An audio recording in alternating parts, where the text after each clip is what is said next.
فرزند زہرا یہ حالات برے ہیں۔ کاشانۂ بصیرت ویب سائٹ، واٹس ایپ اور یوٹیوب چینل پر مشتمل ایک ایسا مکمل پلیٹ فارم جس پر محروم بصارت کے لیے بالخصوص اور تمام افراد کے لیے بالعموم سینکڑوں کی تعداد میں مستند اسلامی کتب دستیاب ہیں۔ لہذا گزارش ہے کہ آپ اپنی ذمہ داری نبھاتے ہوئے کاشانۂ بصیرت کی ویب سائٹ کو وزٹ، واٹس ایپ چینل کو فالو اور یوٹیوب چینل کو سبسکرائب کرنے کے ساتھ ساتھ بیل آئیکن کو پریس کیجئے تاکہ آپ علم کے حصول کے ساتھ ساتھ مذہب اہل بیت کی اشاعت میں بھی اہم کردار ادا کرتے رہیں۔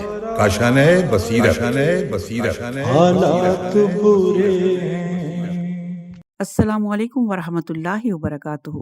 سامعین، آپ سماعت فرما رہے ہیں بنیان المرصوص جلد اول، مقتل حسین ہے یہ، مؤلف ہیں حیدر عباس بھٹی صاحب۔ آج ہم آپ کے سامنے اس کی 15ویں ریکارڈنگ پیش کر رہے ہیں صفحہ نمبر 229 سے، اور بیان جاری تھا جناب مسلم کے بارے میں۔ عنوان ہے جناب مسلم کا ابن اشعث ملعون کے خلاف جہاد۔ جب گھوڑوں کی ٹاپوں کی صدا اور سپاہیوں کی آواز جناب مسلم کے کانوں میں پہنچی تو آپ سمجھ گئے لشکر آ گیا ہے، لہٰذا نیام سے شمشیر کو نکالا اور فوراً مقابلے کے لیے باہر آ گئے۔ ان لوگوں نے گھر پر حملہ کر دیا، لیکن جناب مسلم نے اس گھر کا دفاع کرتے ہوئے ان پر ایسا زبردست حملہ کیا کہ وہ تاب نہ لا کر پیچھے ہٹ گئے۔ جب وہ پھر آگے بڑھے تو جناب مسلم نے پھر ویسا ہی حملہ کیا۔ اسی اثنا میں بکیر بن حمران حمری شامی ملعون نے آپ کے رخسار پر ضرب لگائی، جس سے آپ کے اوپر والے ہونٹ کٹ گئے اور تلوار نچلے ہونٹ کو زخمی کر گئی، جس سے آپ کے آگے کے 2 دانت ٹوٹ گئے۔ ادھر جناب مسلم نے بھی تلوار اس کے سر پر چلائی اور ایک دوسری تلوار اس کے شانے کے نیچے ماری جو سینے تک اتر گئی۔ اور یہ روایت تاریخ طبری جلد نمبر 5 صفحہ نمبر 373، الکامل فی التاریخ جلد نمبر 2 صفحہ نمبر 542، الارشاد جلد نمبر 2 صفحہ نمبر 87، مشیر الاذان صفحہ نمبر 35 پر ہے۔ صفحہ نمبر 229 ہی ہے اور عنوان ہے جناب مسلم کا حملہ۔ لڑتے ہوئے جناب مسلم ایک گلی میں آ گئے۔ کوفی عورتیں اور مرد اپنے گھروں کی چھتوں پر سوار ہو کر یہ جنگ دیکھنے میں مصروف تھے۔ جناب مسلم نے خیبر کی یاد تازہ کی۔ جس کی بھی گردن پکڑ کر آسمان کی طرف پھینکتے وہ مکانوں کی چھت پر جا کر گرتا۔ اور یہ روایت مجالس منتظرین جلد نمبر 1 صفحہ نمبر 202، ریاض القدس جلد نمبر 1 صفحہ نمبر 117 پر۔ اس وقت محمد بن اشعث ملعون نے ابن زیاد ملعون سے مزید فوج کی درخواست کی۔ ابن زیاد ملعون نے کہا، تم اتنی بڑی فوج لے کر گئے تھے، ایک فرد واحد کا مقابلہ کرنے سے عاجز آ گئے ہو؟ اس ملعون نے جواب دیا، کیا تمہیں یہ علم نہیں کہ تم نے ہمیں کس کی طرف بھیجا ہے؟ یہ وہ ذات ہے جو عالم جلال میں غضبناک شیر ہیں، جو عرصہ کارزار میں اللہ کی چمکتی ہوئی تلواریں ہیں۔ اور یہ روایت بھی مجالس منتظرین جلد نمبر 1 صفحہ نمبر 203 اور ریاض القدس جلد نمبر 1 صفحہ نمبر 117 پر ہے۔ صفحہ نمبر ہے 230، آگ اور پتھر کی بارش۔ جب ان لوگوں نے یہ دیکھا کہ جناب مسلم کی حالت یہ ہے تو گھروں کی چھتوں سے پتھر پھینکنا شروع کر دیے اور سفیر حسینی پر آگ کے شعلے برسانے لگے۔ جناب مسلم نے جب یہ حالت دیکھی تو تلوار کھینچ کر مقابلے میں آ گئے اور ان سے نبرد آزما ہو گئے۔ اسی وقت محمد بن اشعث ملعون آیا اور کہنے لگا، اے جوان، تیرے لیے امان ہے، لہذا تو خود کو قتل کرنے کا سامان فراہم نہ کر۔ جناب مسلم اپنے جہاد کو جاری رکھتے ہوئے رمزیہ اشعار پڑھ رہے تھے۔ میں نے قسم کھائی ہے کہ میں آزادی کے ساتھ قتل کیا جاؤں گا، اگرچہ موت کو میں بری چیز سمجھتا ہوں۔ ہر انسان ایک دن شر میں گرفتار ہوتا ہے اور زندگی کی سختی اور گرمی آرام اور آسائش سے آمیختہ ہے۔ خوف و ہراس کو اپنے سے دور کرو تاکہ ہمیشہ زندہ و پائندہ رہو۔ مجھے تو اس کا خوف ہے کہ یہ قوم مجھے جھوٹا وعدہ دے کر دھوکہ دینے کے در پر ہے۔ دوسری روایت میں جناب مسلم کا رچ یوں ہے لکھا ہے کہ موت برحق ہے، تجھ پر افسوس ہے کہ موت کا سانے نہیں ہے، تو نے ہر صورت موت کا جام نوش کرنا ہے۔ اللہ کے امر پر صبر ہے، اللہ کا فیصلہ اس کی مخلوق میں جاری و ساری ہے۔ ظالموں نے آپ پر پتھر اور آگ برسانا شروع کر دیے، اس حد تک آپ پر پتھر برسائے گئے اور آگ پھینکی گئی کہ آپ زخموں سے چور چور ہو گئے۔ جسم سے کافی خون بہہ رہا تھا، آپ کا جسم نڈھال ہو گیا تھا، آپ تھک کر دیوار کی ٹیک لگا کر کھڑے ہو گئے۔ اس وقت آپ نے فرمایا، ارے مجھے اپنے پتھروں کا کیوں نشانہ بنا رہے ہو؟ پتھر تو کافروں کو مارے جاتے ہیں، میں تو اہل بیت رسول میں سے ہوں۔ کیا تم لوگوں کو رسول اللہ کے حق کا خیال بھی نہیں ہے؟ اس کی وجہ سے ان کی ذریت پر ظلم کرنے سے باز آؤ۔ ابن اشعث ملعون نے کہا، اپنے آپ کو قتل ہونے سے بچاؤ، آپ کی حفاظت مجھ پر ہے اور میں اس کام کا ضامن ہوں۔ جناب مسلم نے فرمایا، کیا تم میں مجھے گرفتار کرنے کی طاقت ہے؟ نہیں، اللہ کی قسم تم مجھ کو گرفتار نہیں کر سکتے۔ جناب مسلم نے دوبارہ حملہ کیا تو اشعث ملعون بھاگ گیا۔ فریب امان اور گرفتاری، صفحہ نمبر 231۔ محمد بن اشعث ملعون نے جناب مسلم سے کہا، تم سے جھوٹ نہیں بولا جا رہا ہے، نہ ہی تمہیں فریب و دھوکہ دیا جا رہا ہے۔ یہ لوگ تو تمہارے چچا ہی کی اولاد ہیں، نہ کہ تمہارے قاتل اور تم سے لڑائی کرنے والے۔ دوسری طرف سنگباری نے جناب مسلم کو بے حد زخمی کر دیا تھا اور آپ لڑتے لڑتے تھک چکے تھے، لہٰذا اسی گھر کی دیوار پر ٹیک لگا کر کھڑے ہو گئے۔ محمد بن اشعث ملعون نے آپ کے پاس آ کر کہا، آپ کے لیے امان ہے۔ جناب مسلم نے اس سے پوچھا، کیا واقعاً میں امان میں ہوں؟ محمد بن اشعث ملعون نے جواب دیا، ہاں، اور ابن اشعث ملعون کے ہمراہ پوری فوج نے کہا، ہاں تم امان میں ہو۔ جناب مسلم نے فرمایا، غداروں اور فاجر لوگوں کی امان کی کیا حیثیت ہے؟ ایک ملعون نے جناب مسلم کو پیچھے سے نیزہ مارا، جس سے جناب مسلم منہ کے بل گرے۔ اس کے بعد جناب مسلم کو گرفتار کر لیا گیا۔ جناب مسلم کو زخمی حالت میں دھوکے سے گرفتار کیا گیا۔ پیچھے سے ایک ملعون نے آپ پر نیزے سے وار کیا تو آپ گھوڑے سے زمین پر آئے۔ اس وقت آپ کو گرفتار کر لیا گیا۔ العقد الفرید میں عبید اللہ قاسم بن سلام سے روایت ہے کہ جناب مسلم بن عقیل کی طرف فوج بھیجی گئی۔ آپ نے اپنی تلوار نیام سے نکال کر ان سے جنگ کی۔ آپ آخر تک لڑتے رہے، آخر کار آپ کو بہت زیادہ زخم آئے، پھر آپ کو گرفتار کر لیا گیا۔ مقتل خوارزمی میں روایت ہے کہ کسی ملعون نے پیچھے سے جناب مسلم پر نیزے سے وار کیا، جس کی وجہ سے آپ زمین پر گرے اور آپ کو گرفتار کر لیا گیا۔ گھوڑا اور اسلحہ آپ سے لے لیا گیا۔ بنی سلیم کا ایک شخص جس کا نام عبید اللہ بن عباس تھا آگے بڑھا اور اس نے آپ کا عمامہ اٹھایا۔ اس کے بعد وہ لوگ ایک خچر لے کر آئے اور جناب مسلم کو اس پر سوار کیا اور سب ان کے اطراف جمع ہو گئے اور ان کی گردن سے تلوار نکالی۔ یہ دیکھ کر گویا جناب مسلم خود سے مایوس ہو گئے اور ان کی آنکھوں سے آنسو جاری ہو گئے اور آپ نے فرمایا، یہ سب سے پہلا دھوکہ ہے۔ محمد بن اشعث ملعون بولا، امید ہے کہ آپ کو کوئی مشکل نہ ہوگی۔ جناب مسلم نے کہا، امید کے سوا کچھ نہیں۔ تم لوگوں کا امان نامہ کہاں ہے؟ انا للہ و انا الیہ راجعون، اور یہ کہہ کر رو پڑے۔ اور یہ روایت تاریخ طبری جلد نمبر 5 صفحہ نمبر 374، الکامل فی تاریخ جلد نمبر 2 صفحہ نمبر 542، مقاتیل طالبین صفحہ نمبر 107 پر۔ صفحہ نمبر 233، جناب مسلم کا امام حسین علیہ السلام کے لیے گریہ۔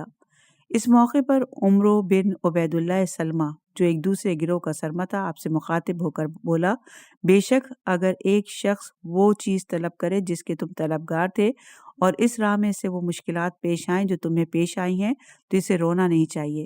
جناب مسلم نے فرمایا، خدا کی قسم میں اپنے لیے نہیں رو رہا ہوں اور نہ ہی قتل ہونے کے خوف سے میں مرثیہ کنا ہوں، اگرچہ میں پلک جھپکتے تلف ہونا پسند نہیں کرتا تھا۔ میں تو ان لوگوں پر آنسو بہا رہا ہوں جو میرے پیچھے آ رہے ہیں، میں تو حسین اور اولاد حسین پر آنسو بہا رہا ہوں۔ یہی روایت باقی کتب میں بھی درج ہیں۔ صفحہ نمبر 233 ہے جناب مسلم کی محمد بن اشعث ملعون کو وصیت۔ تاریخ طبری میں ابو مخنف سے روایت ہے کہ انہوں نے قدامہ بن سعید بن زائدہ بن قدامہ ثقفی سے سنا کہ جناب مسلم علیہ السلام نے محمد بن اشعث کی طرف رخ کر کے فرمایا، اے بندے خدا، میں تو خدا کی قسم یہ دیکھ رہا ہوں کہ تو عنقریب مجھے امان دلانے سے عاجز ہو جائے گا۔ کیا تجھ سے نیکی کی امید کی جا سکتی ہے؟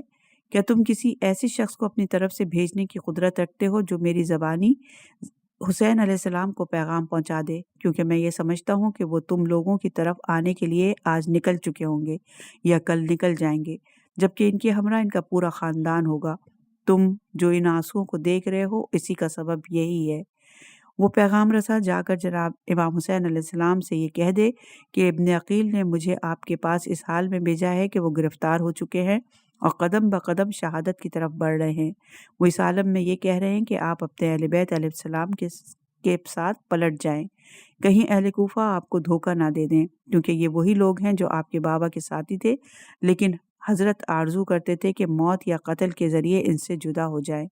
اہل کوفہ نے آپ کو جھٹلایا اور مجھے بھی جھٹلایا، اور جھوٹے شخص کی کوئی رائے اور کوئی نظر نہیں ہوتی۔ اس پر محمد بن اشعث ملعون بولا، میں تمہارا پیغام ضرور پہنچاؤں گا اور ابن زیاد ملعون کو ضرور بتاؤں گا کہ میں نے تم کو امان دی۔ محمد بن اشعث ملعون نے شاعر ایاس بن اصل التائی کو اپنے پاس بلایا، جو بنی مالک بنی عمرو بن سمامہ میں سے تھا۔ اس کا ابن اشعث ملعون کے پاس بہت زیادہ آنا جانا لگا رہتا تھا۔ اس سے کہا، تم امام حسین علیہ السلام کے پاس روانہ ہو جاؤ اور یہ خط ان تک پہنچا دو۔ جناب مسلم نے جو باتیں ان سے کی تھی اس نے وہ خط میں لکھ دی اور کہا، یہ لو زاد راہ اور سامان سفر ہے، یہ تمہارے عیال کے دینے کے لیے بھی ہے۔ اس شخص نے وہ خط امام حسین علیہ السلام تک منزل زبالہ پر پہنچایا۔ اور یہ روایت تاریخ طبری جلد نمبر 5 صفحہ نمبر 374، ابن کثیر جلد نمبر 8 صفحہ نمبر 158، الارشاد جلد نمبر 2 صفحہ نمبر 59، اعلام البرا جلد نمبر 1 صفحہ نمبر 442، بہار الانوار جلد نمبر 44 صفحہ نمبر 353، الکامل فی التاریخ جلد نمبر 2 صفحہ نمبر 542، صفحہ نمبر 234۔ عنوان ہے جناب مسلم کا پانی مانگنا۔ محمد بن اشعث ملعون جناب مسلم کو قصر کے دروازے تک لے کر آیا۔ اس وقت آپ بہت پیاسے تھے۔ ادھر محل کے دروازے پر لوگ بیٹھے اجازت کے منتظر تھے، جن میں عمارہ بن عقبہ ابی معیط، عمرو بن حریث، مسلم بن عمرو، کثیر بن شہاب تھے۔ وہیں پر ٹھنڈے پانی کا کوزہ رکھا ہوا تھا۔ جناب مسلم نے کہا، مجھے تھوڑا سا پانی پلا دو۔ تو مسلم بن عمرو باہلی ملعون بولا، تم دیکھ رہے ہو کہ یہ پانی کتنا ٹھنڈا ہے، خدا کی قسم اس میں سے ایک قطرہ بھی تم کو نہیں پلایا جائے گا، یہاں تک کہ جہنم کی بھڑکتی آگ میں کھولتا ہوا پانی تمہارے نصیب میں ہو۔ جناب مسلم نے کہا، وائے ہو تجھ پر، تو کون ہے؟ اس ملعون نے کہا، میں اس کا فرزند ہوں کہ جب تم نے حق سے انکار کیا تو اس نے اس کو پہچان لیا، اور جب تم نے اپنے امام اور حاکم سے ناسازگاری کا مظاہرہ کیا تو اس نے خیرخواہی کی، اور جب تم نے اس کی نافرمانی اور مخالفت کی تو اس نے فرما برداری اور اطاعت کی۔ میں مسلم بن عمرو باہلی ہوں۔ جناب مسلم نے کہا، تیری ماں تیرے ماتم میں بیٹھے، تو کتنا جفاکار، خبیث اور سخت دل اور بے رحم ہے۔ اے فرزند باہلا، جہنم کی بھڑکتی ہوئی آگ اور اس میں ہمیشگی تجھ پر زیب دیتی ہے، نہ کہ ہم پر۔ پھر آپ محل کی دیوار پر ٹیک لگا کر بیٹھ گئے۔ یہ حال دیکھ کر عمرو بن حریث مخزومی نے اپنے غلام سلیمان کو بھیجا، اور وہ کوزے میں پانی لے کر آیا، اور اس کے اوپر ایک رومال اور ساتھ میں ایک پیالہ بھی تھا۔ اس نے پیالے میں پانی ڈال کر جناب مسلم کو پینے کے لیے دیا، لیکن جب بھی آپ پانی کو منہ سے لگاتے پیالہ خون سے بھر جاتا۔ جب تیسری بار پیالہ خون سے بھر گیا اور پیتے وقت اس میں آگے کے 2 دانت گر گئے تو جناب مسلم نے فرمایا، الحمدللہ، اگر یہ پانی میرے رزق میں ہوتا تو میں اسے پی لیتا۔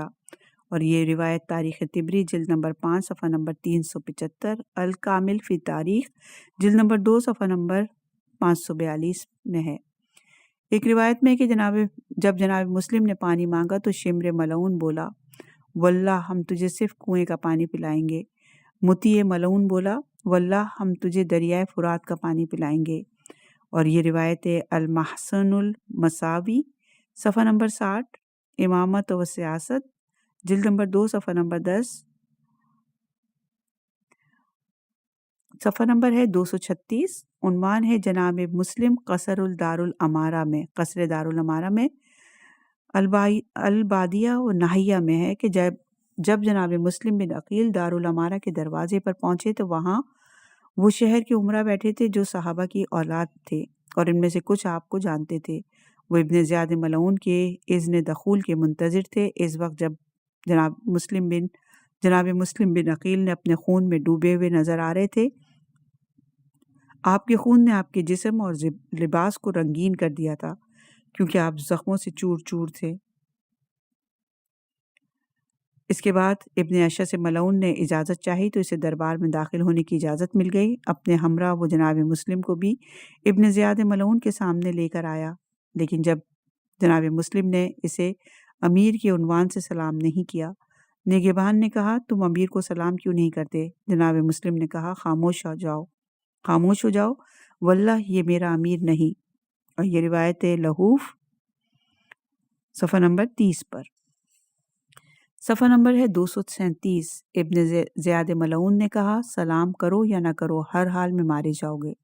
جناب مسلم نے کہا اگر تو مجھے قتل کرے گا تو کیا ہوا؟ تجھ سے بدتر نے مجھ سے بہتر کو قتل کیا۔ ہاں، بے دردی سے قتل کرنے، بری طرح جسم کو ٹکڑے ٹکڑے کرنے، خبیث اور پلید سرشت اور ملامت آمیز عادت کی کثرت کو تم کبھی ترک نہ کرنا۔ تمہارے علاوہ ایسا برا کام کوئی انجام بھی نہیں دے سکتا۔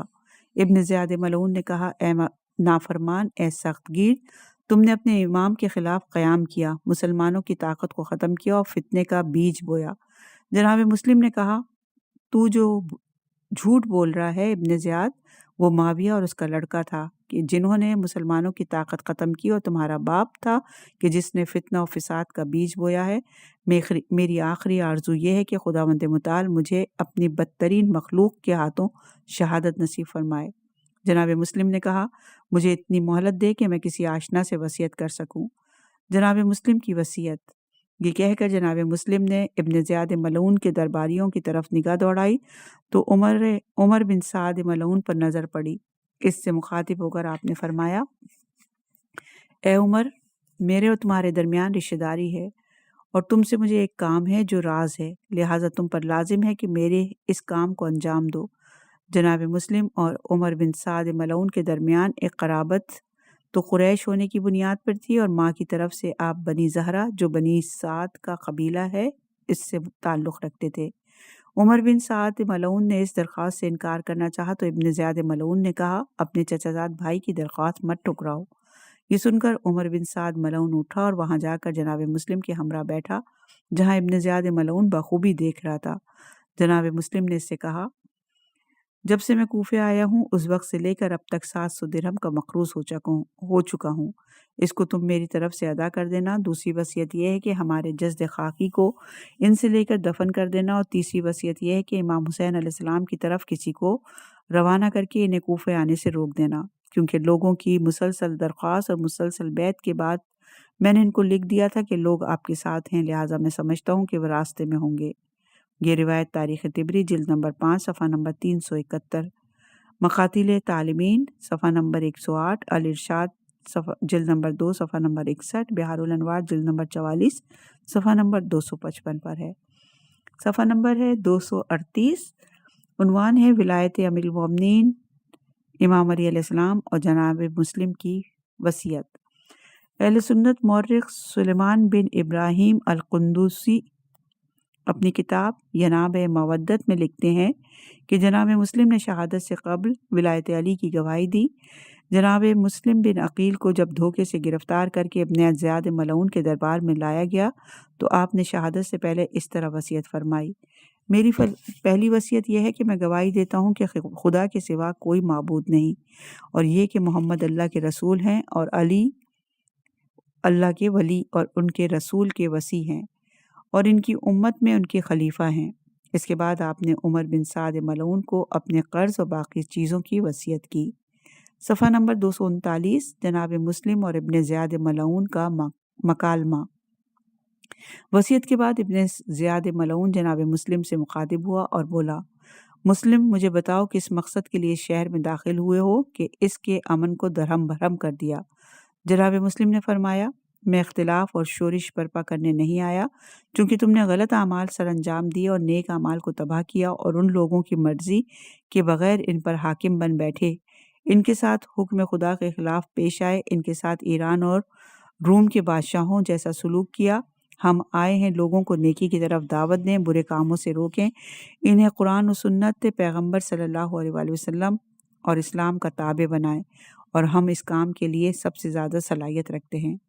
ابن زیاد ملعون نے کہا اے خدا کے نافرمان بندے، تجھے ان سب چیزوں سے کیا مطلب؟ جب تو مدینے میں بیٹھا شراب پی رہا تھا تو ہم ان کے درمیان عدالت و کتاب خدا کے حکم کی بنیاد پر حکومت کر رہے تھے۔ جناب مسلم نے فرمایا میں شراب پی رہا تھا؟ خدا کی قسم خدا جانتا ہے کہ تو سچا نہیں ہے، اور تو نے علم و دانش کے بغیر یہ جملہ کہا ہے۔ میں ویسا نہیں ہوں جیسا تو نے ذکر کیا۔ شراب خوار اور مست تو وہ ہیں جو مسلمین کے خون سے آغشتہ ہیں، اور جو اپنے نفوس کو قتل کرتا ہے جنہیں قتل کرنے سے اللہ نے روکا ہے، اور جو بے گناہ لوگوں کو قتل کیا کرتا ہے، حرام خون کے سیلاب بہاتا ہے، غصہ، دشمنی اور بدگمانی کی بنیاد پر لوگوں کو قتل کیا کرتا ہے، لاہ و لعب اور عیش و نوش میں مشغول رہتا ہے، اور اس طرح زندگی گزارتا ہے جیسے کوئی خیانت اور بےہودگی انجام ہی نہ دی ہو۔ ایسے شخص پر شراب خوری زیب دیتی ہے، نہ کہ ہم پر۔ ابن زیاد ملعون نے کہا، اے فاسق، یہ تیری حوث ہے جسے خدا نے تیرے لیے قرار نہیں دیا، بلکہ تیری اس آرزو کے درمیان حائل ہو گیا اور تجھے اس کا اہل ہی نہیں سمجھا۔ جناب مسلم نے فرمایا، اے ابن مرجانہ، تو پھر اس کا اہل کون ہے؟ ابن زیاد ملعون نے کہا، امیر المومنین یزید اس کے اہل ہیں۔ جناب مسلم نے فرمایا، خدا کا ہر حال میں شکر گزار ہوں اور اس پر راضی ہوں کہ وہ ہمارے اور تمہارے درمیان فیصلہ کرنے والا ہے۔ ابن زیاد ملعون نے کہا، ایسی باتیں کر رہے ہو کہ گویا قوم و ملت کی پیشوائی اور ان پر حکومت تمہارا حق ہے۔ جناب مسلم نے فرمایا، خدا کی قسم، اس میں ذرہ برابر گمان نہیں، بلکہ یقیناً یہ ہمارا ہی حق ہے۔ ابن زیاد ملعون بولا، اللہ تجھ کو قتل کر دے اگر میں تم کو اس طرح قتل نہ کروں جس طرح پورے اسلام کی تاریخ میں اب تک کسی کو قتل نہیں کیا گیا۔ اوباشوں کا ہتھیار گالی ہے، لہذا جناب مسلم کی عقل عارفین گفتگو اور اپنی قلعی کھلنے کے بعد سمیہ ملعونہ کے فرزند ابن زیاد ملعون کو جب کوئی جواب نہیں ملا تو اس نے بد کلامی شروع کر دی۔ جناب مسلم نے فرمایا، اے دشمن خدا، تو اور تیرا باپ ان گالیوں کا زیادہ حقدار ہے۔ یہ روایت بھی تاریخ طبری جلد نمبر 5 صفحہ نمبر 371، مقاتیل طالبین صفحہ نمبر 108، الارشاد جلد نمبر 2 صفحہ نمبر 61، بحار الانوار جلد نمبر 44 صفحہ نمبر 255، الکامل فی تاریخ جلد نمبر 2 صفحہ نمبر 542، ابن کثیر جلد نمبر 8 صفحہ نمبر 156، روضۃ الوائزین صفحہ نمبر 195، اصناب الاشراف جلد نمبر 2 صفحہ نمبر 339، اعلام الورا صفحہ نمبر 244 پر موجود ہے۔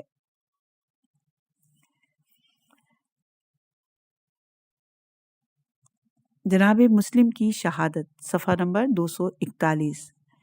پھر ابن زیاد ملعون بکیر بن حمران سے بولا، اسے محل کی چھت پر لے جاؤ اور اس کی گردن مار دو اور اس کے بعد اس کے جسد کو زمین پر پھینک دو۔ جناب مسلم نے فرمایا، واللہ اے ابن زیاد، اگر تو قریش میں سے ہوتا یا میرے اور تیرے درمیان قرابت ہوتی تو مجھے قتل نہ کرتا، لیکن تو اس باپ کا بیٹا ہے جس کا نسب مجہول ہے۔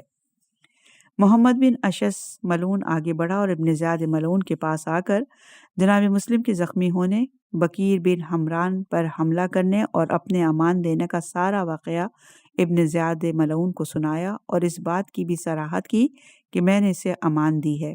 لیکن ابن زیاد ملعون بولا، تمہارے امان دینے سے کیا ہوتا ہے؟ کیا ہم نے تمہیں امان دینے کے لیے بھیجا تھا؟ ہم نے تو تمہیں فقط اس لیے بھیجا تھا کہ تم اسے لے آؤ۔ یہ سن کر محمد بن اشعث خاموش ہو گیا۔ پھر ابن زیاد ملعون بولا، کہاں ہے وہ شخص جس کے سر اور شانے پر ابن عقیل نے ضرب لگائی تھی؟ یہ کہہ کر اسے بلایا اور اسے یوں مخاطب ہوا، اسے لے کر اوپر جاؤ اور اس کا سر قلم کر کے اپنا انتقام لے لو۔ یہ سنتے ہی بکیر احمری جناب مسلم کو لے کر محل کی چھت پر اس حالت میں آیا کہ آپ کی زبان پر تکبیر یعنی اللہ اکبر، استغفر اللہ تھا، اور آپ ملائکہ الہی اور خداوند عالم کے رسولوں پر درود و سلام بھیج رہے تھے اور بار بار زبان پر یہ فقرے جاری ہو رہے تھے، خدایا ہمارے اور اس قوم کے درمیان فیصلہ کر جس نے ہمیں دھوکہ دیا، ہمیں جھٹلایا اور اذیت دی۔ بکیر بن حمران حمری آپ کو چھت کے اس حصے کی طرف لے آیا جو اس وقت قصابوں کی جگہ تھی، اور وہیں پر آپ کا سر قلم کر کے آپ کو شہید کر دیا۔ سر کاٹنے کے بعد اسے نیچے پھینک دیا اور اس کے فوراً بعد جسم کو بھی نیچے ڈال دیا۔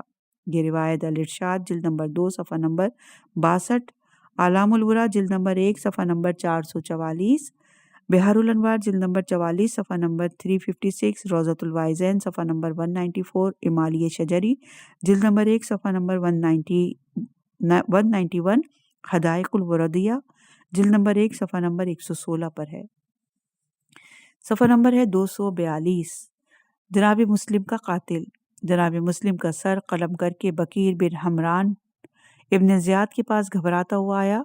یہ حواس باختہ تھا اور ماتھے پر پسینہ تھا۔ ابن زیاد نے کہا جناب مسلم کو شہید کر دیا؟ بکیر نے کہا ہاں کر دیا۔ ابن زیاد نے کہا تم اتنے خوف زدہ کیوں ہو؟ بکیر بولا میں نے جناب مسلم سے کہا کہ میرے قریب آؤ، خدا کا شکر ہے کہ تجھ سے اپنا قصاص لینے کے لیے مجھے موقع دیا۔ یہ کہہ کر اس نے ایک اور وار کیا اور وہ بیکار ہو گیا۔ تو جناب مسلم نے مجھ سے کہا بندہ خدا، یہ زخم جو تو نے دیا ہے اس میں تیرے زخم کا بدلہ نہیں ہوا؟ ابن زیاد ملعون کہنے لگا ہائے قتل کے وقت بھی یہ فخر۔ بکیر نے کہا پھر میں نے دوسرے وار میں انہیں قتل کر دیا۔ ایک روایت میں ہے کہ بکیر بولا جس وقت جناب مسلم پر ضرب چلائی اور ان کا سر اتھر زمین کی طرف روانہ ہوا تو وہ زمین میں گرنے کے بجائے درمیان میں رک گیا۔ میں نے دیکھا اسی وقت رسول اللہ تشریف لائے، انہوں نے میری طرف عالم جلال میں نگاہ ڈالی اور فرمایا اے ملعون، آج تمہارا دن تھا، کل ہمارا دن ہوگا، تم نے جو کرنا تھا کر لیا، اب جو ہم نے کرنا ہے تم اس دن کس طرف جاؤ گے؟ ابن زیاد ملعون نے کہا یہ بات میرے سامنے کی ہے، اب پھر کسی کے سامنے نہ کرنا۔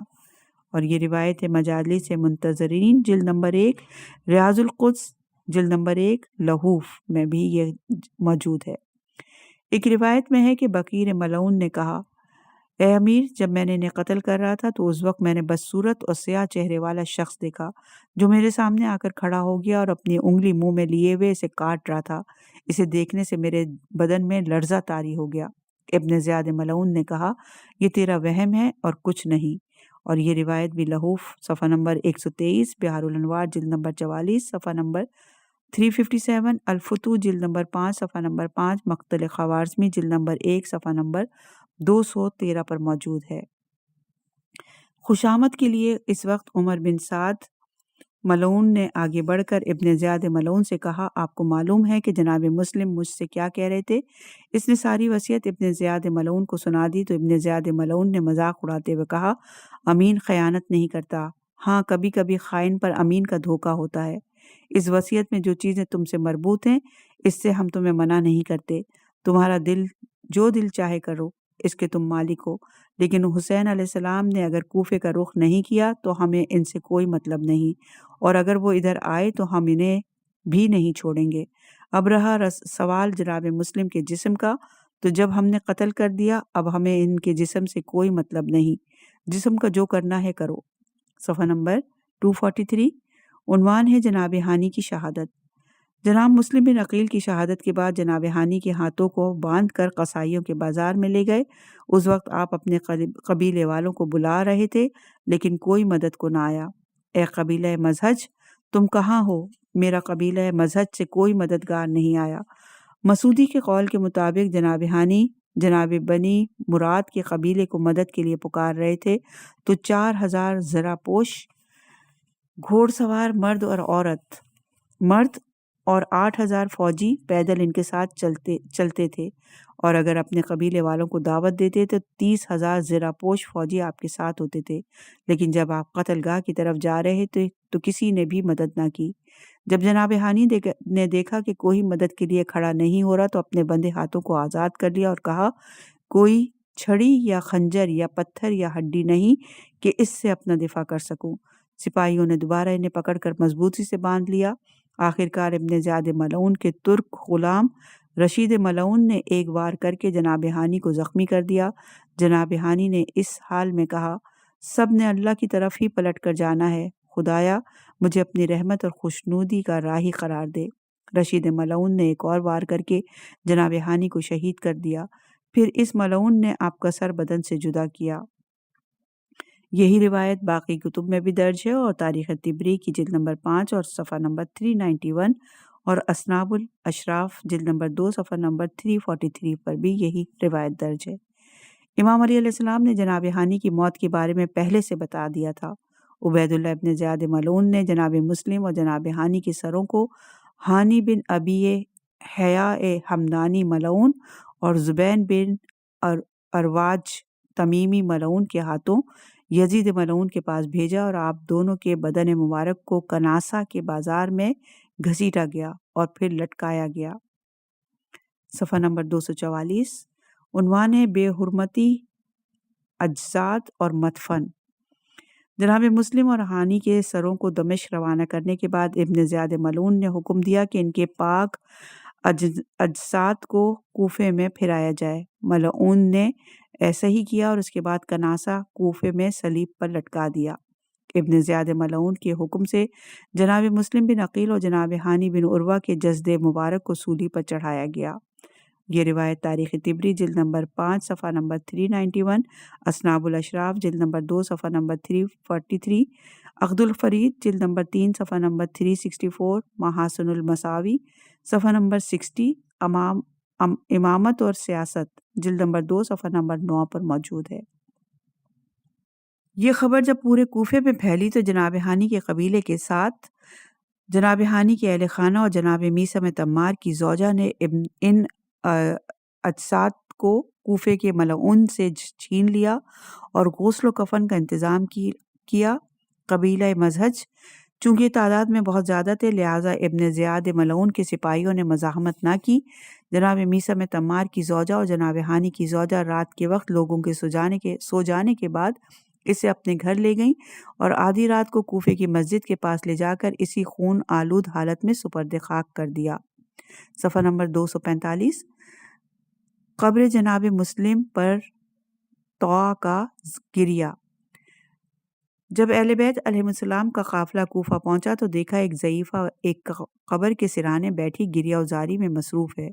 مستورات نے گریہ کا سبب اور صاحب قبر کا پوچھا۔ جناب طوع نے کہا، یہ مظلوم ستم رسیدہ ایک غریب الوطن بے سر و سامان میرا مہمان تھا جسے کوفیوں نے بے جرم و خطا بھوکا پیاسا شہید کر دیا۔ یہ سن کر اہل بیت علیہ السلام نے ان کا نام پوچھا تو جناب طوع نے کہا، ان کا نام مسلم بن عقیل سفیر حسین علیہ السلام ہے جن کو ابن زیاد ملعون نے قتل کیا۔ یہ سن کر قافلے میں کوہرام بپا ہو گیا، سب جناب مسلم کی شہادت پر گریہ کرنے لگے۔ صفحہ نمبر 245، دختر جناب مسلم کا مرثیہ۔ اپنے بابا کی قبر دیکھ کر جناب مسلم کی دختر نے گریہ شروع کر دیا، پھر بابا کی قبر سے لپٹ کر فرمایا، ہائے میرے بابا، کن آنکھوں سے تمہاری قبر دیکھوں، اے کاش میں آج کے روز اندھی ہوتی۔ اے بابا، تمہارے بھائی حسین کو شہید کر دیا گیا۔ اے بابا، ہمیں ایسا لوٹا گیا کہ سروں سے چادریں بھی چھین لی گئیں۔ اے بابا، ظالموں نے ہمیں تماچے مارے۔ مستورات نے بڑی مشکل سے بیٹی کو باپ کی قبر سے جدا کیا۔ یہ روایت ہے زندگانی مسلم بن عقیل سید ارتضیٰ نقوی، صفحہ نمبر 479 پر۔ صفحہ نمبر 245، ابن زیاد ملعون کا یزید ملعون کو خط اور سروں کی روانگی۔ ابن زیاد ملعون نے ہانی بن ابی حیاء ودائی ملعون اور زبیر بن عروہ تمیمی ملعون کے ہمراہ جناب مسلم بن عقیل اور جناب ہانی بن عروہ کے سروں کو یزید ملعون کو روانہ کیا اور اپنے کاتب عمرو بن نافع ملعون کو حکم دیا کہ یزید کے خط میں ان باتوں کی تصریح کر دے جو جناب مسلم اور جناب ہانی پر گزری۔ عمرو نے ایک لمبا چوڑا خط لکھنا شروع کیا اور جب ابن زیاد کی نظر اس پر پڑی تو اس سے برا لگا۔ اس پر اس نے کہا کہ اتنا لمبا کیا لکھا جا رہا ہے اور یہ فضول باتیں کیا ہیں، اب میں جو بتا رہا ہوں وہی لکھو۔ پھر اس نے اس طرح خط لکھوانا شروع کیا، اما بعد، اس خدا کی حمد و ثنا جس نے امیر المومنین کا پاس رکھا اور دشمنوں کی خراب کاریوں کو خود ہی میدان سے ہٹا دیا، امیر المومنین کی خدمت میں یہ خبر پیش کی جاتی ہے کہ خدا ان کو صاحب کرم قرار دے کہ جناب مسلم بن عقیل نے جناب ہانی بن عروہ مرادی کے گھر پناہ لی تھی اور میں نے ان دونوں کے اوپر جاسوس معین کر دیا تھا اور پورا منصوبہ بنا کر ان دونوں کو اپنے چنگل میں لے لیا اور خدا نے مجھے ان دونوں پر قدرت عطا فرمائی، لہٰذا میں نے ان دونوں کے سر اڑا دیے اور اب آپ کی خدمت میں ان دونوں کے سر ہانی بن ابی حیاء کلبی اور زبیر بن عروہ تمیمی کے ہمراہ روانہ کر رہا ہوں۔ یہ دونوں حکومت کے خیر خواہ، فرمانبردار اور بے چوں و چرا باتوں کو سننے والے ہیں۔ امیر المومنین عراق کے حالات کے سلسلے میں ان دونوں سے جو پوچھنا چاہتے ہیں پوچھ لے، کیونکہ یہ حالات سے آگاہ ہیں، سچے، بافہم اور صاحب ورع ہیں، والسلام۔ اور یہ روایت، یہ خط تاریخ طبری جلد نمبر 5 صفحہ نمبر 380 میں موجود ہے۔ ابن زیاد ملعون نے جب مسلم بن عقیل اور جناب ہانی کے سر دمشق یزید کے پاس بھیجے۔ بنی ہاشم کا یہ سب سے پہلا سر تھا جو دمشق بھیجا گیا، اور جناب مسلم کا بدن پہلا بدن تھا جسے لٹکایا گیا۔ یزید ملعون کا جواب: تم حکومت و نظام کے دفاع میں ویسے ہی ہو جیسا کہ میں چاہتا تھا۔ تمہارا کام دور اندیشی پر مبنی، عاقلانہ اور شجاعانہ ہے۔ وہاں کی حکومت کے لیے تم نے اپنی لیاقت و صلاحیت ثابت کر دی، اور جو امیدیں تم سے وابستہ تھیں اسے عملی جامہ پہنا دیا۔ اپنے سلسلے میں میرے گمان اور میری رائے کو واضح اور سچا کر دکھایا۔ تمہارے ان 2 پیغام رسانوں کو میں نے بلایا اور ان سے عراق کے حالات کے بارے میں سوال بھی کیا، تو ان کے فہم و شعور اور ادراک کا ویسے ہی پایا جیسا کہ تم نے لکھا تھا۔ میری تم سے ان کے سلسلے میں سفارش ہے کہ ان کے ساتھ نیکی کے ساتھ پیش آؤ۔ مجھ تک یہ خبر پہنچی ہے کہ حسین بن علی نے عراق کی راہ اختیار کر لی ہے اور ہماری طرف بڑھ رہے ہیں۔ اس سلسلے میں تم حساس جگہوں پر فوج اور حفاظتی پہرے بٹھا دو تاکہ دور سے سب کی آمد و رفت پر نظر رکھ سکو، اور اسلحوں سے لیس نوجوانوں کو آمادہ رکھو۔ کہیں ایسا نہ ہو کہ یک حالات بگڑ جائیں اور تمہیں کوئی بھی مشکوک دکھائی دے۔ اس کے بارے میں نگران رہو اور ذرہ برابر شک کی صورت میں بھی ان کو گرفتار کر لو، لیکن یاد رہے کہ قتل اسی کو کرو جو تم سے مقابلہ کرے، اور ہر رونما ہونے والے واقعے کی خبر ہم تک پہنچاتے رہو۔ والسلام علیکم ورحمۃ اللہ۔ یہ روایت بھی تاریخ طبری جلد نمبر 5 صفحہ نمبر 385، تذکرۃ الخواص صفحہ نمبر 245، بہار الانوار جلد نمبر 44، الارشاد جلد نمبر 2 صفحہ نمبر 65 پہ موجود ہے۔ صفحہ نمبر 247 ہے یزید ملعون کا ابن زیاد کے نام دوسرا خط۔ مجھے اطلاع ملی ہے کہ حسین بن علی کوفے کی طرف آ رہے ہیں۔ تمہارے زمانے کا ہر زمانے سے، تمہارے شہر کا ہر شہر سے، اور تمام حکومتی کارندوں سے زیادہ سخت امتحان ہے۔ اے ابن زیاد، یہ تمہارے اوپر ہے کہ اس امتحان میں کامیاب ہو کر ایک آزاد مرد بنتے ہو یا غلاموں کی مانند غلامی کی طرف لوٹ جاتے ہو۔ صفحہ نمبر 248، جناب مختار کی گرفتاری۔ جب دوسرے دن کا سورج نکلا اور عبید اللہ ابن زیاد ملعون کے دربار کا دروازہ کھلا اور لوگوں کو دربار میں آنے کی اجازت ملی، تو لوگ آہستہ آہستہ دربار میں آنے لگے۔ انہی آنے والوں میں جناب مختار بھی تھے۔ عبید اللہ ملعون نے انہیں پکارا اور کہا کہ سنا ہے کہ تم لوگوں کو جناب مسلم بن عقیل کی مدد کے لیے اکٹھا کر رہے تھے اور انہیں اکسا رہے تھے۔ ابن زیاد نے چھڑی اٹھائی اور جناب مختار کے چہرے پر مار مار کر ان کی پیشانی، آنکھ اور پلک کو زخمی کر دیا، یہاں تک کہ جناب مختار کی آنکھیں شدید زخمی ہو گئیں۔ اس کے بعد ابن زیاد نے بولا، تمہارے لیے یہی سزاوار ہے۔ ابن زیاد ملعون نے حکم دیا کہ اسے فوراً لے جا کر قید خانے میں ڈال دو۔ کارندوں نے فوراً حکم کی تعمیل کی اور جناب مختار کو قید خانے میں ڈال دیا۔ یہ روایت بھی تاریخ طبری جلد نمبر 5 صفحہ نمبر 569 پر ہے۔ یہ اسی طرح قید خانے میں مقید رہے یہاں تک کہ امام حسین علیہ السلام شہید ہو گئے۔ جناب مختار بن ابو عبیدہ ثقفی مسلح جماعت کے ساتھ نکلے اور وہ جناب مسلم کی مدد کرنا چاہتے تھے۔ ابن زیاد ملعون کے لوگوں نے انہیں گرفتار کر کے ابن زیاد ملعون کے ہاں پیش کر دیا۔ ابن زیاد نے ان کے منہ پر عصا مارا جس سے ان کی آنکھ ضائع ہو گئی۔ یہ روایت تاریخ یعقوبی میں ہے، جلد نمبر 2 صفحہ نمبر 258 پر۔ صفحہ نمبر 248، جناب عبداللہ بن حارث بن نوفل کی گرفتاری۔ آپ کا پورا نام عبداللہ بن حارث بن نوفل بن حارث بن عبد المطلب ہاشمی تھا۔ آپ اور آپ کے والد صحابی رسول اللہ تھے، اور یہ روایت اسد غابہ جلد نمبر 3 صفحہ نمبر 308 پر، تاریخ دمشق جلد نمبر 27 صفحہ نمبر 333 پر۔ علی قزوینی نے الامام الحسین و صحابہ اور سید عبد المجید نے ذخیرۃ الدارین میں ابن حجر عسقلانی سے نقل کیا ہے کہ عبداللہ بن حارث رسول اللہ کے صحابی تھے۔ ابن حجر عسقلانی نے ذکر کیا کہ جناب عبداللہ بن حارث ہمدانی نے رسول اللہ کا زمانہ پایا تھا اور رسول اللہ کو درک کیا تھا، اور امیر المومنین کے ساتھ جنگ صفین میں شریک رہے تھے، اور یہ روایت الاصابہ جلد نمبر 2 صفحہ نمبر 384، ذخیرۃ الدارین جلد نمبر 1 صفحہ نمبر 495 پر۔ آپ کوفے میں لوگوں سے جناب مسلم بن عقیل کے لیے بیعت لیتے تھے۔ ابو مخنف کہتے ہیں کہ ذخیرۃ الدارین میں منقول ہے کہ مجھ سے ہارون بن مسلم، اس نے علی بن صالح سے اور اس نے عیسیٰ بن یزید سے نقل کیا ہے کہ جب جناب عبداللہ کوفے کے لوگوں سے جناب مسلم بن عقیل کے لیے بیعت لیتے تھے، قیام کے وقت جناب حارث سرخ قبا پہنے ہوئے تھے، آپ کے ہاتھ میں سرخ رنگ کا پرچم تھا۔ آپ نے وہ پرچم عمر بن حریث ملعون کے گھر میں لگا دیا۔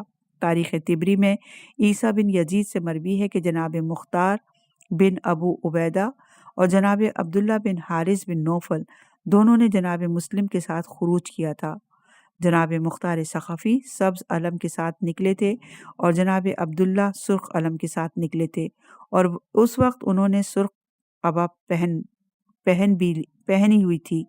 ابن زیاد ملعون نے ان کی گرفتاری پر انعام مقرر کر رکھا تھا۔ ان دونوں کو گرفتار کر کے زندان میں ڈال دیا گیا، اور یہ روایت ہے تاریخ طبری جلد نمبر 2 صفحہ نمبر 359 اور امام الحسین و اصحابہ قزوینی جلد نمبر 2 صفحہ نمبر 148 پر۔